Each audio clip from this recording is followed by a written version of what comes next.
तीसी बेच के झुमका मंगा दो, सरसों बेच मंगटी का, चना बेच के चुनरी मंगा दो, जवना के रंग फीका। तीसी बेच के झुमका मंगा दो, सरसों बेच मंगटी का, चना बेच के चुनरी मंगा दो, जवना के रंग फीका।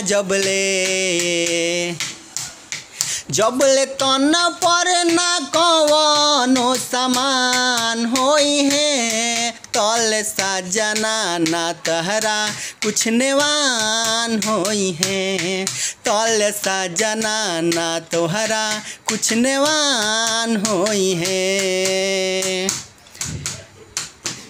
ए धन कहल कि ए धनी लागे दोनों करिया, तोह के लियाइब गोरखपुर से चुनरिया।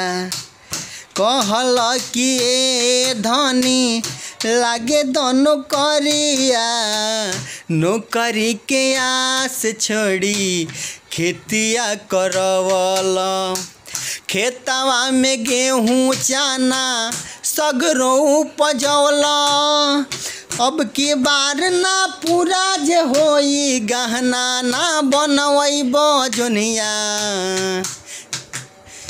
जोनिया गिना गिन के हमरो बिहान होई है, तल सजना ना तोहरा कुछ नेवान होई है, तल सजना ना तोहरा कुछ नेवान होई है।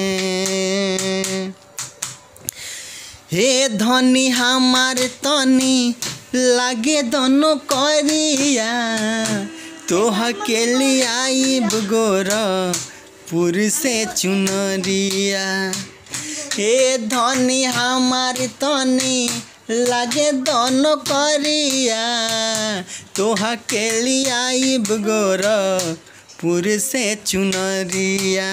झुमका दुमका से मंगवाइब पटना से मंगटी का, सूरतगढ़ के सूती साड़ी जवना के रंग फीका। जबे तोहरा तनवा के पूरा अरमान होई है, तबे धनिया हो हमारा नेवान होई है, तबे धनिया हो हमारा नेवान होई है, तबे धनिया हो हमारा नेवान होई है।